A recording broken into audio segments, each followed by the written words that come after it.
এবার যেটা আসছি তোমাদের সেকেন্ড সেমিস্টারের সেকেন্ড টপিক যেটা হচ্ছে রেডক্স। আচ্ছা রেডক্স কেন, রেডক্স বাংলা যেটাকে বলা হচ্ছে জারণ বিজারণ।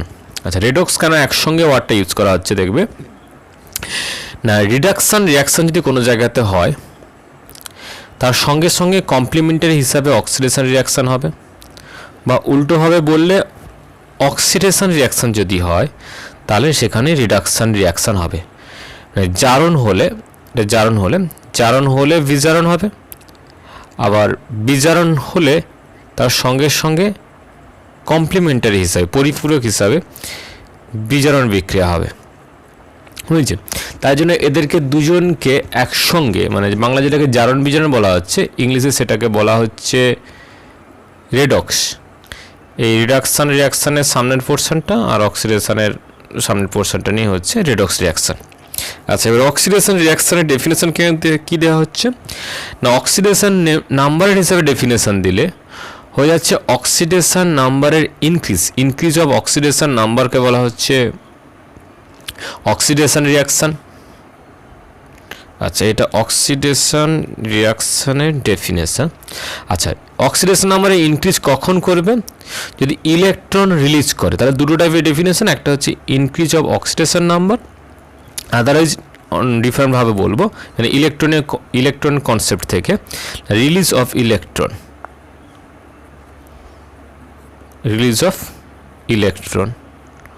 তা রিলিজ অফ ইলেকট্রন হলে এটা ইলেকট্রনিক কনসেপ্ট বলছে, রিলিজ অফ ইলেকট্রন হলে সেটাও অক্সিডেশন, আর অ্যাকচুয়ালি ইলেকট্রন রিলিজ করলে তবে গিয়েই হচ্ছে অক্সিডেশন নাম্বারের ইনক্রিজ হবে। আচ্ছা লেখা হবে কীরকম করে, ধরো সাপোজ এখানে লেখা হচ্ছে Na, সোডিয়াম থেকে সোডিয়াম প্লাস হবে। আচ্ছা সোডিয়াম থেকে সোডিয়াম প্লাস হবে। এবারে একটা জিনিস আছে, সেটা হচ্ছে ইলেকট্রনকে লেখা হবে কীরকম, আমরা বলছি এখানে রিলিজ অফ ইলেকট্রন রিলিজ হবে, মানে অ্যাকচুয়ালি -1 ইলেকট্রন, কিন্তু ইলেকট্রনকে কখনো -1 ইলেকট্রন আগে লেখা হবে না, এরকমভাবে বলা হচ্ছে রিলিজ অফ ইলেকট্রন, কিন্তু এই ইকুয়েশনে কখনো -1 ইলেকট্রন হিসেবে লেখা হবে না, হয়েছে? এখানে কেন বলতে গেলে এখানে এই যে রিয়াকশানটাকে লিখেছি, এই রিয়াকশানটাকে ব্যালেন্স করতে হবে। ফার্স্ট যেটা ব্যালেন্স লাগে সেটা হচ্ছে অ্যাটম ব্যালেন্স হয়ে আছে, এই পাশে একটা সোডিয়াম আছে, এদিকে একটা সোডিয়াম আছে, কিন্তু চার্জের ব্যালেন্স নেই। চার্জ আমার রাইট হ্যান্ড সাইডে চার্জ একটা প্লাস চার্জ বেশি আছে, তো সেই প্লাস চার্জটাকে নিউট্রাল করতে হলে কী করতে হবে না, এখানে 1 ইলেকট্রন অ্যাড করতে হবে, যার চার্জ ইলেকট্রনকে চার্জ হিসাবে -1 হিসাবে ধরা হচ্ছে। এখন এই প্লাস আর মাইনাস মিলে নিউট্রাল হয়ে যাবে, যেটা কিনা লেফট হ্যান্ড সাইডে যে চার্জ আছে তার সঙ্গে ইকুয়াল হয়ে যাবে, বুঝেছি? তাই জন্য বলা হবে রিলিজ অফ ইলেকট্রন মানে -1ই, কিন্তু লেখার সময় যখন ইকুয়েশন আকারে লিখবো তখন সবসময়ের জন্য এটা +1 ইলেকট্রন, মানে সোডিয়াম থেকে Na প্লাস আর একটা ইলেকট্রন যেটা রিলিজ হয়েছে সেটা মানে বাই প্রোডাক্ট হিসাবে লেখা হবে। এটা সোডিয়াম থেকে Na প্লাস হয়েছে, আর বাই প্রোডাক্ট হিসেবে একটা ইলেকট্রন প্রডিউস হয়েছে বা একটা ইলেকট্রন উৎপন্ন হয়েছে, +1 ইলেকট্রন আকারে লেখা হবে। আচ্ছা আরও অনেকগুলো টাইপের হতে পারে, এটা 0 থেকে প্লাস হয়েছে, এখানে +2 থেকে, এবং Fe+2 থেকে Fe+3 হয়, এটা নর্মাল এয়ারের প্রেজেন্সে এই অক্সিডেশনটা হয়, যদিও +1E। আচ্ছা এর মাথায় মাইনাসটা লিখে দেবে, তাহলে খুব ইজি বুঝতে সুবিধা হবে। তাহলে এখানে +3 আর -1 বাদ হয়ে গেলে কত পড়ে থাকবে না, +2, তাহলে বোথ সাইডে চার্জ ব্যালেন্স আছে। আচ্ছা এখানে একটা জিনিস বলে রাখি, এখানকার টপিক নয়, যদিও Fe2+ থেকে Fe3+ এটা স্পন্টেনিয়াসভাবেই হয়, Fe2+ থেকে Fe3+ হয়, নর্মাল FeCl2কে রেখে দিলে ওটা FeCl3তে কনভার্ট হয়ে যাবে, মানে নর্মাল এয়ারের প্রেজেন্সে এয়ারে অক্সিডাইজ হয়ে যায়। কেন হয় না, Fe2+ এখানে চলে আসছে D6 সিস্টেম, আর Fe+3 হচ্ছে D5 সিস্টেম। তো এখানে একটা পয়েন্ট লেখা থাকে, সেটা হচ্ছে এক্সচেঞ্জ এনার্জি। D5 এর ক্ষেত্রে এক্সচেঞ্জ এনার্জি সবচেয়ে বেশি হবে, এগুলো সবগুলোই হাফ ফিল্ড, হ্যাঁ D5, তো হাফ ফিল্ড আছে, তো এখানে এক্সচেঞ্জ এনার্জি সবচেয়ে বেশি হবে, তাই জন্য Fe3+ স্টেবল হয় Fe2+ এর রেসপেক্টে Fe3+ স্টেবল হয়। D5 এটা এক্সচেঞ্জ এনার্জির জন্য। আর মনে হয় বলে সিমেট্রিক্যাল ইলেকট্রনিক কনফিগারেশন, এখানে প্রত্যেকটা ডি ইলেকট্রনিক যে কনফিগারেশন দেওয়া আছে সবগুলো সিমেট্রিক্যাল ইলেকট্রন বিন্যাসের জন্য স্টেবল হয়। আচ্ছা, এরপরে Fe2+ থেকে Fe3+ হলো। আর আসবে হচ্ছে আয়োডিন থেকে যদি করি I- থেকে I2। আচ্ছা, এইটা লিখতে হলে এইখানে যদি ব্যালেন্সটা হবে দেখো। আচ্ছা, I- থেকে I2 হচ্ছে এটা জিরো কন্ডিশনে আছে, এখানে দুটো অ্যাটম ব্যালেন্স করতে হবে, এখানে দুটো I আছে, এখানে 2 দিয়ে দেবো। এইবারে চার্জ ব্যালেন্স করতে হবে, তো চার্জ ব্যালেন্সের ক্ষেত্রে দেখো এই পাশে আছে দুটো মাইনাস, মানে এইখানে আয়োডিনের একটা করে মাইনাস, তো দুটো আয়োডিন আছে তাই জন্য 2-। তো এই পাশে কি করতে হবে, 0 আছে, তো এখানে দুটো ইলেকট্রন অ্যাড করতে হবে, বুঝলে? তবে গিয়ে তোমার এদিকেও 2- আর এই পাশে রাইট হ্যান্ড সাইডেও 2- হয়ে গেল, তো চার্জ ব্যালেন্স হয়ে গেল। এরপরে চলে আসছি রিডাকশান। রিডাকশান যদি হয়, রিডাকশান এর জাস্ট অপোজিটগুলো হবে, মানে সেখানে বলা হবে decrease of oxidation number,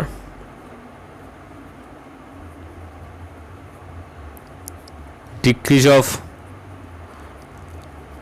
oxidation number হবে।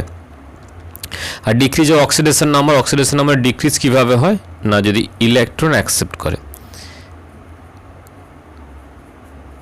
অ্যাকসেপ্ট ইলেকট্রন, তো ইলেকট্রন অ্যাকসেপ্ট করলে তাকে রিডাকশান বলা হচ্ছে। আর ইলেকট্রন অ্যাকসেপ্ট করা মানে অক্সিডেশন নাম্বারে ডিক্রিজ আসবে, তো ডিক্রিজ অফ অক্সিডেশন নাম্বার। এগুলো যেগুলো হয়েছে এখানে যেগুলো করেছি তার জাস্ট অপোজিট পোর্শনগুলো হচ্ছে এগুলো, মানে এখান থেকে হবে হচ্ছে এফ থেকে এফ মাইনাস, মানে ফ্লোরিন থেকে F-, তবে এটা F2 আকারে লিখতে হবে। আচ্ছা, এখানে চার্জ ব্যালেন্সের জন্য এপাশে 2F- লিখতে হবে। আচ্ছা, এবারে চার্জ ব্যালেন্সের জন্য চার্জ যেটা ব্যালেন্স করবো সেখানে ইলেকট্রন লিখতে হবে, ইলেকট্রন এই পাশে দুটো মাইনাস আছে, এখানে তাহলে 2 ইলেকট্রন হবে। আচ্ছা, আর কি আছে যেন, আচ্ছা ফ্লোরিন থেকে F-, ফ্লোরাইড আয়ন করলাম। এরপরে ধরো আর কি আছে এখানে, আচ্ছা MnO4- থেকে আচ্ছা Cu2+ থেকে Cu করে দিই, Cu2+2 Cu, Cu2+ থেকে Cu, এখানে নর্মাল ঠিকই আছে। আচ্ছা, অ্যাটম ব্যালেন্স হয়ে আছে, ইলেকট্রনটা ব্যালেন্স করতে হবে, তাদের দুটো ইলেকট্রন লিখে দিলাম, তাহলে এটা খুব ইজিলি বোঝা যাচ্ছে, দুটো ইলেকট্রন অ্যাকসেপ্ট করে এটা রিডিউসড হলো, মানে কপার 2+ 0-তে, মানে অক্সিডেশন নাম্বারেও ডিক্রিজ হলো, 2+ থেকে 0 হলো। আচ্ছা, MnO4 এর একটা এক্সাম্পল আছে। আচ্ছা, MnO4 মনে রাখবে, MnO4- মানে যেটা হচ্ছে পারম্যাঙ্গানেট আয়ন, অ্যাসিড মিডিয়ামে যদি রাখা হয়, অ্যাসিড মিডিয়ামে পারম্যাঙ্গানেট আয়ন কনভার্ট হয়ে হয় Mn+2-তে, বুঝেছে? আচ্ছা, অক্সিডেশন নাম্বার যদি বলো, এখানে কিন্তু কোনো ব্যালেন্স হয়নি, ব্যালেন্স করা হয়নি। অক্সিডেশন নাম্বার যদি বলো, Mn এর এখানে অক্সিডেশন নাম্বার আছে +7। আচ্ছা, অক্সিডেশন নাম্বারের ক্যালকুলেশন করা হয়নি, করে দিচ্ছি। Mn এর এখানে আছে +7 থেকে +2-তে এসছে, তাহলে এটা রিডাকশান হয়েছে। এবারে ব্যালেন্স ফরম্যাটে লিখলে এটার মধ্যে আসবে। আচ্ছা, ব্যালেন্সটা এখনও করিনি, ব্যালেন্স ফর্মটা আছে, লিখে দিই 4H2O, আর এইখানে ব্যালেন্স করার জন্য এটা লাগবে 8H+। আচ্ছা, চার্জ ব্যালেন্স করতে হবে, চার্জ ব্যালেন্সের জন্য লাগবে এটা -1 আছে, আর এটা আচ্ছা এটা অক্সিডেশন স্টেট। হ্যাঁ, যখন চার্জ ব্যালেন্স করতে যাব এই MnO4 এর মাইনাসটা ধরবো, এই মাইনাসটা, তো MnO4- আছে মাইনাস, আর 8টা H+, তাহলে টোটাল এখানে হয়ে যাচ্ছে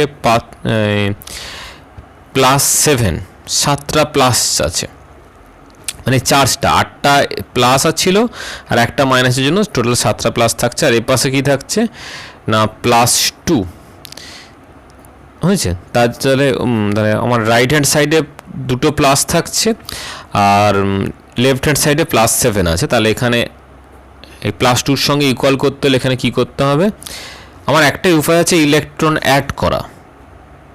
ইলেকট্রন মাইনাস করার বললাম যে ইলেকট্রন মাইনাস আকারে লেখা যাবে না, ইলেকট্রন অ্যাড করতে হবে।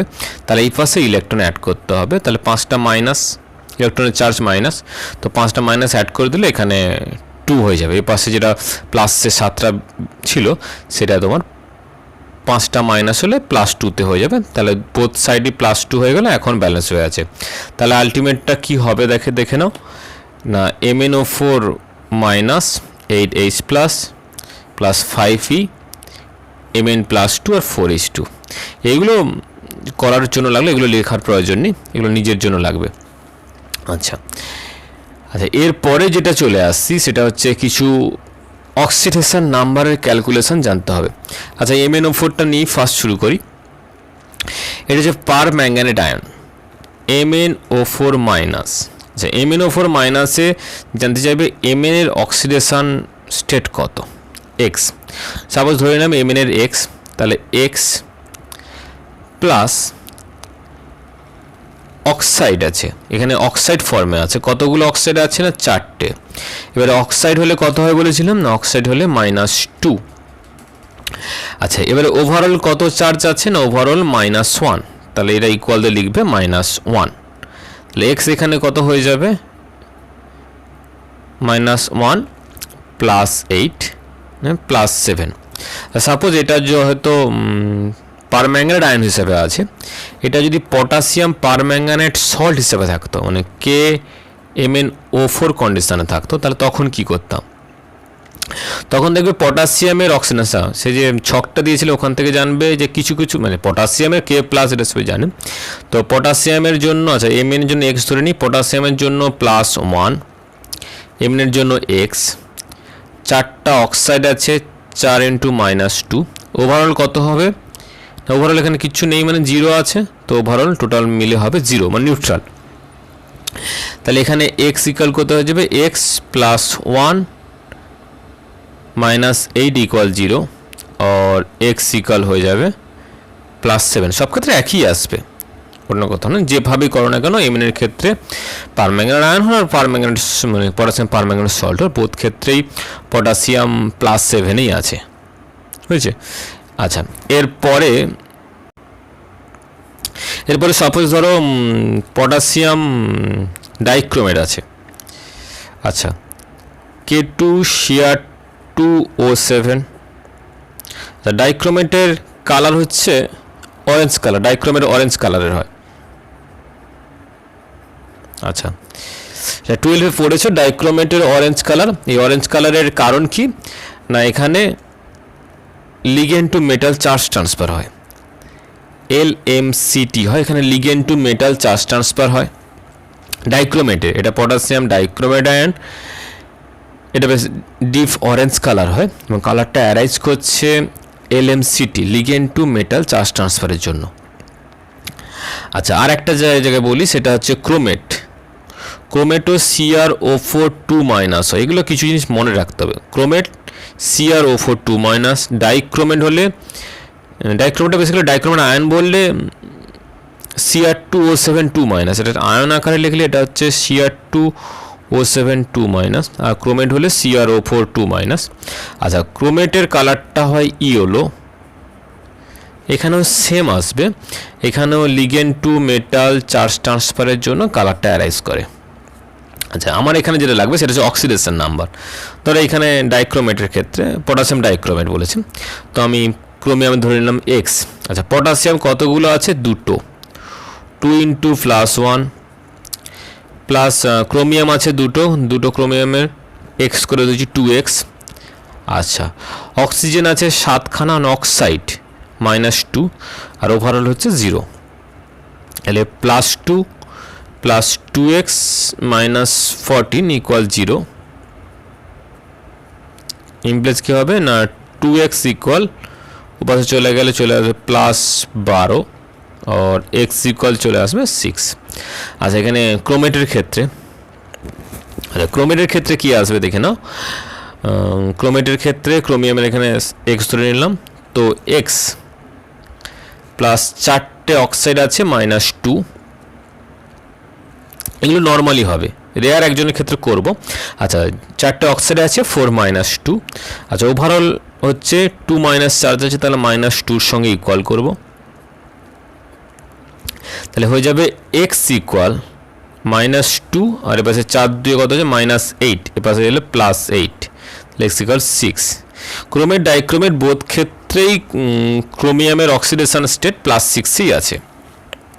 আচ্ছা, এবারে একটুখানি রেয়ার কয়েকজন আছে, তাদের ফার্স্ট যাকে আনছি সেটা হচ্ছে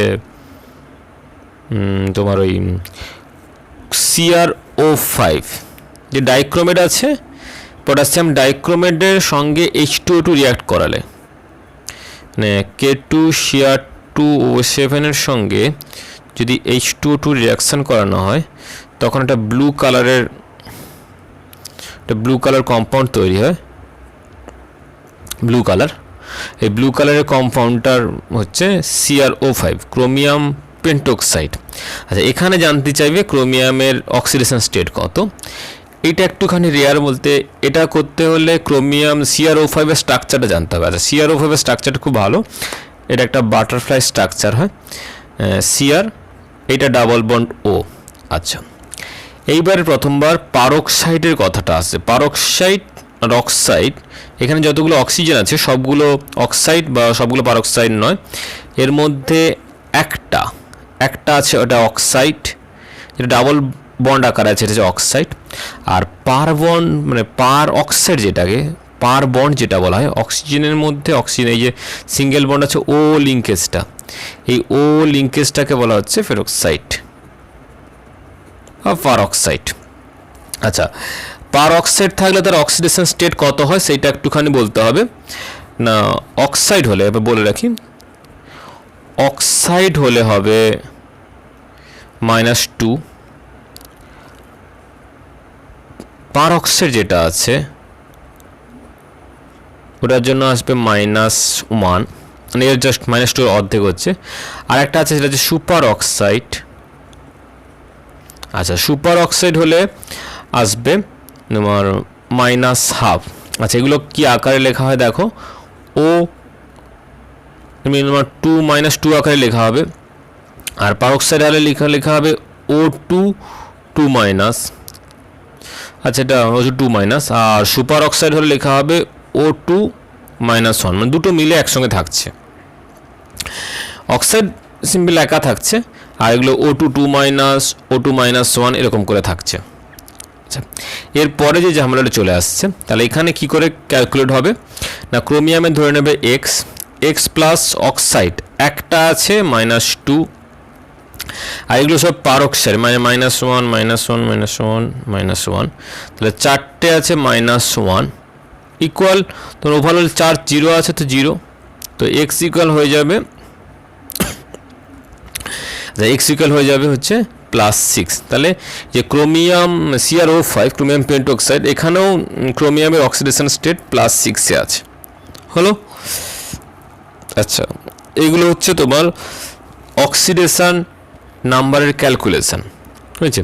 অক্সিডেশন নাম্বারের ক্যালকুলেশন জানতে হলে কিছু মানে অক্সিডেশন স্টেট তোমাকে জানতে হবে, নর্মালি জানতে হবে। সেগুলো একটা ছক পাঠিয়েছি, ওইটা থেকে তোমাকে ওটাকে ফলো করতে হবে।